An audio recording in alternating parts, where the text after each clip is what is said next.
Alright, so if you've watched my last two videos about working with buyer's agents or trying to find buyer's agents, you've been anticipating this video for a while. A public service announcement for anyone who's looking to purchase or sell real estate within the foreseeable future. You need to understand exactly what's happening with our policies, specifically here in New York City, and how they're gonna affect you if you are planning to make a transaction in the future in real estate here in the city. It's also likely going to affect closing prices as well as negotiations when it comes to real estate deals. Unrepresented buyers are gonna get screwed by sellers, builders, developers, and the agents that represent them if they don't take the time to understand all of the information that I'm about to share with you in this video. So stay tuned, and thank you so much for watching Easy NYC Real Estate, where I'm about to break down all of the information regarding what happened, how we got here, and what you have to look forward to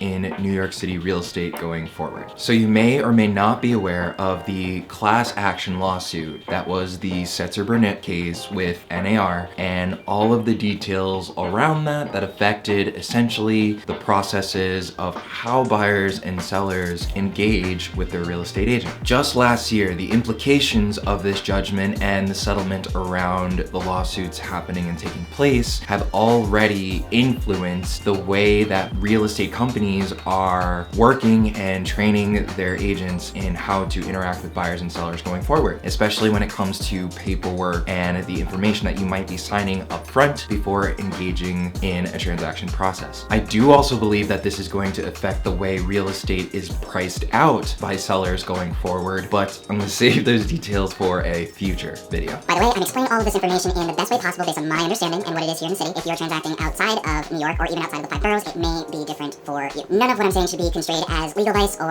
financial advice, and if you did want information about that, I would consult a real estate attorney or a CPA or financial advisor in order to get a better understanding of what all of these details could specifically mean for your situation. I took a long time to create this video because at the time of me actually writing out the script, a lot of what I was going to be talking about wasn't actually applicable to the city. Actually, it only just came into play maybe August of last year when REBNY, the Real Estate Board of New York, actually opted into the settlement, which affected all of the other national associations of realtors all around the country. But even before these actual details came into effect, which has officially taken place as of January 13th of 2025, real estate companies, including the company I currently work for and the company I was previously working at, were implementing changes into their paperwork and into their processes and trainings with the forward thinking in mind to make real estate more transparent for the buyers and the sellers that are making these transactions. Before I get into exactly what some of those changes are, the question that I tend to ask myself or tend to get is, how did we get here?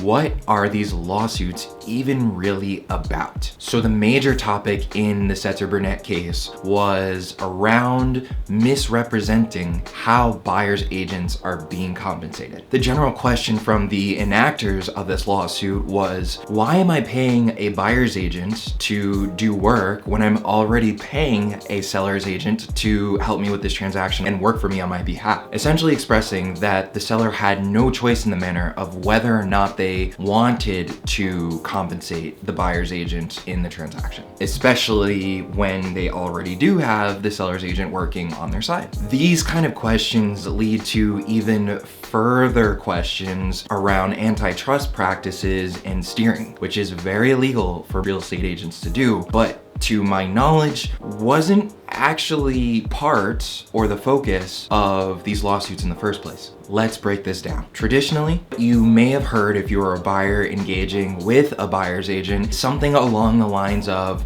hey, Mr. and Mrs. Buyer, you do not have to worry about compensating me or my fee here because the seller's agreement takes care of it and it is no concern for you. Which already is completely untrue, because if you think about the way buyers transact in real estate, it is their funds that is being used to purchase the property, which ultimately a portion of it that the seller receives is given back to the buyer's agent to complete the transaction. The money always comes from the same place, the buyer. It's just the way it was getting to the buyer's agent was through an agreement that was set up on the seller's side, traditionally, and through their listing agreement. And in those listing agreements, it would be clear that the listing agent is ultimately going to advertise how much is being compensated to the buyer's agent. Now, there's even more confusion and discussion around what that fee would be, because I think a lot of agents in our New York City market were always told that it would be a 50-50 split, splitting exactly half and half of the compensation between the buyer's and the seller's agent. But what I found out recently is that that was never actually a mandate at all. So essentially it is the seller's agent setting up an agreement for however much they are to be compensated on their side, and they would offer some of that compensation to the other side. Whether or not it was 50-50 split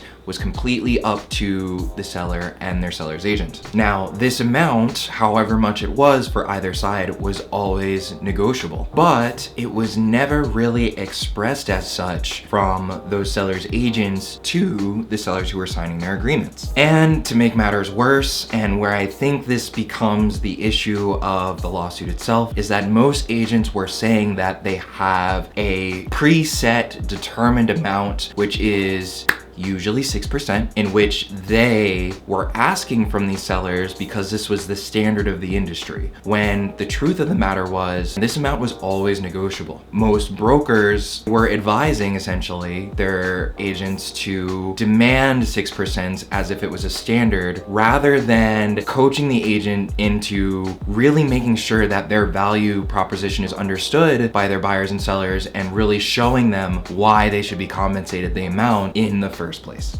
Everything about what I just said can be potentially super confusing and really wasn't clear on any of the written documents that sellers were signing when they were signing these exclusive agreements with their listing agents. Even if it was, it truly wasn't worded in the best way possible to promote the transparency that we're talking about that is now being promoted in our new listing agreements. Some agents out there may not even have any understanding about how this dynamic works and are very frustrated and are afraid about what is happening with these lawsuits and with these changes, and don't know how to express that to the people that they're even speaking to. So you could see how even more confusion could be caused if someone were to ask questions around what's happening. All that said, at the end, or really actually the beginning is where it should have been happening, but at the end of the real estate transaction, a reasonable seller might ask, if I'm paying an agent to represent me on my behalf, what reason would I pay someone a commission to negotiate against me, essentially? Isn't that why I'm paying my seller's agent to negotiate for me? Does it make sense for me to offer compensation for someone to negotiate against me? Not really.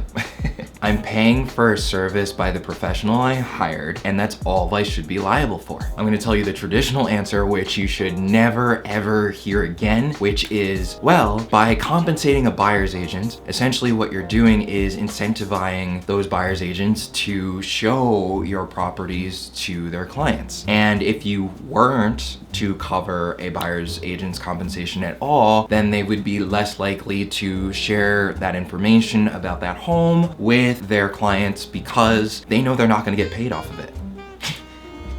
Even as I say it, I realize how terrible it sounds because it goes back to steering. And the language here is extremely dangerous because it inferences the fact that the buyer's agent could again be steering their clients away from perfectly good opportunities and or potentially colluding with other listing agents to keep prices at a certain level. In a affordability context, steering is bad because it brings people to certain neighborhoods and stops growth and diversity. Even though that's a buzzword I feel like people are gonna go after now. Steering from a fair housing perspective does not help communities grow at the highest level that they possibly can. Take that one step further with antitrust laws. If a buyer's agent is not showing their qualified client all that's on the market because a particular listing is not offering any compensation, you tend to ask the logical next question that I would think from a legal perspective is, well, is that agent steering because there's nothing in it for them? And then in that case, how as a buyer agent am I working on my client's best behalf to get them the property they want in the best terms and conditions possible. If I'm hiding listings away, that means there's stuff on the market that they haven't seen, and I have no idea whether or not my buyer is actually going to like that property. And then you could see how this just snowballs into this question of how have buyer's agents been doing this, and have they been steering without even realizing it? If these lawsuits were about this topic and this conversation that I'm having with myself in general, then I would completely understand exactly where they're coming from, and it would be very clear as to what the next steps are or how to go about it. However, digging a little deeper, you need to understand the dynamic behind what these agents didn't even realize they might be saying, but what's actually happening in a real estate transaction. According to the National Association of Realtors, 88% of transactions were accompanied on the buy side with a buyer's agent. On the flip side, on the sell side, 90% of all sales were represented by a seller's agent. Those numbers are likely even higher in New York City because of the amount of condos and co-ops we have and the more particular challenges that we have around older buildings here in the city. Most buyers that choose to work with a buyer's agent choose to do so because they want to find the property that they love in the quickest amount of time possible, get it for the cheapest amount possible through negotiations, and all in a smooth, without any snares happening along the way process. And that is the point and the value behind working with a great buyer's agent. Imagine this, you're super excited, you just toured the home of your dreams, it's got all of the boxes checked off, you've already confirmed what your offer is going to be with your buyer's agent, and at the very last minute, as you're about to submit your offer, hey, oh, by the way, you're potentially going to be liable for this additional amount at the closing table. I don't care how much you like someone, I don't care how great of an agent that agent is, if you really love a property and at the umpteenth hour your agent comes to you and tells you, hey, you're gonna have to shell out another 5K, 20K, 50K on this transaction, you're not gonna feel good about it. If for some reason throughout the process or during the process the buyer's agent found out that the listing agent was not compensating them for the transaction, they would hopefully ask that information, hopefully they would know that information in advance. Previously it was being advertised, and they would go back to their client to let them know, hey, because of the situation around what's happening with this deal, there's a chance that you might be responsible for covering the amount of commission that I would normally make off of a deal of this amount. This amount would essentially be a closing cost that would be due at the closing table, similar to how a seller pays their seller's agent at the end of a transaction. The seller would just be responsible for the seller's transaction and the seller agent, and the buyer would be responsible for the buyer's agent as a closing cost at the end of the transaction. But we need to go way back, and I'm sure that there's no recorded history as to why things were done this way, but it's super important to point out that most buyers, when they are going into a real estate transaction, just barely have enough to cover the down payment and all of the closing costs that they need to have in order to make that purchase in the first place. That's not even including the extra amount that it would take to cover their buyer's agent at the end of the transaction if that is now an additional closing cost. If the buyer knew this up front, they might see the situation as an opportunity for themselves that is not as attractive as everything else on the market, because in other circumstances, they can potentially look at a property that covers their buyer's agent and then they don't have to worry about that closing cost. Or essentially, like you said, what they're doing is financing that into their purchase price rather than taking it as a lump sum up front. One other thing that they could potentially do is, in this situation, they might see it as an opportunity to potentially offer less,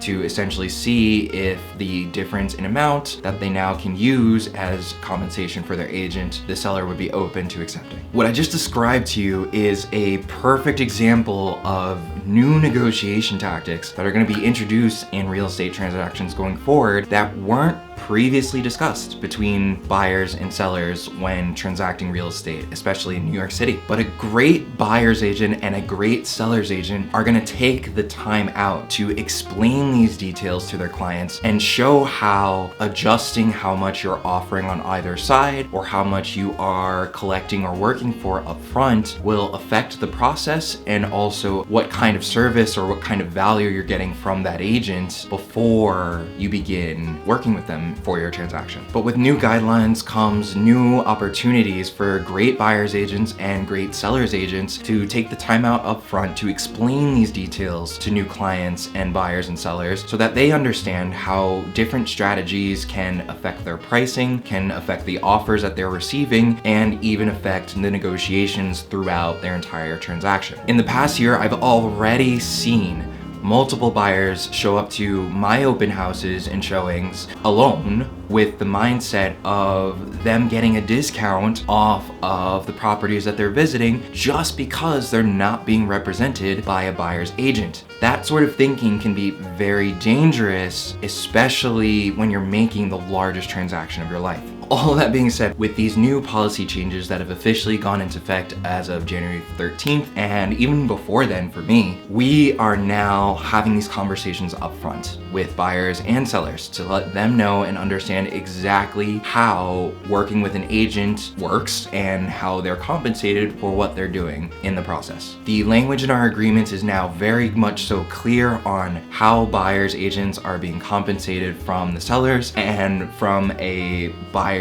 perspective, we are now having these conversations around buyer's representation agreements and what it looks like if a seller isn't covering the amount of compensation that we're asking for right from the start of that conversation instead of the end of the transaction when it's time to make a deal. In my opinion, as a great buyer's agent, it behooves me to have this conversation with you as early as possible throughout our process so that you can understand, if you are a buyer, why or how we are compensated for the work that we were doing on your behalf in the very first place. If you are appreciating the information that you're getting from this video and you would like to sit down with me and have a more in-depth conversation about what it looks like to potentially buy or sell your property here in New York City, I'd reach out by saying buyer or seller strategy session. You can text that number at the bottom of the screen to get more information. I'll set up a link for you where you can schedule that buyer strategy session, and it usually takes 30 to 45 minutes. You can ask me a few questions about the process or how real estate transactions go and really set you up for success in the next chapter of your transaction process. And if you wanted to get a better understanding of why I feel like it is so important to work with a buyer's agent as a buyer here, specifically in New York City, you can check out that video here. Or if you want to continue to part 2 of this video and understand what the nuances and negotiations may turn out to be like after this transparency has been revealed and is now completely in effect with all Real Estate Board of New York agents, I would check out this video over here. And thank you so much today for watching Easy NYC Real Estate, where I make New York City real estate easy for you.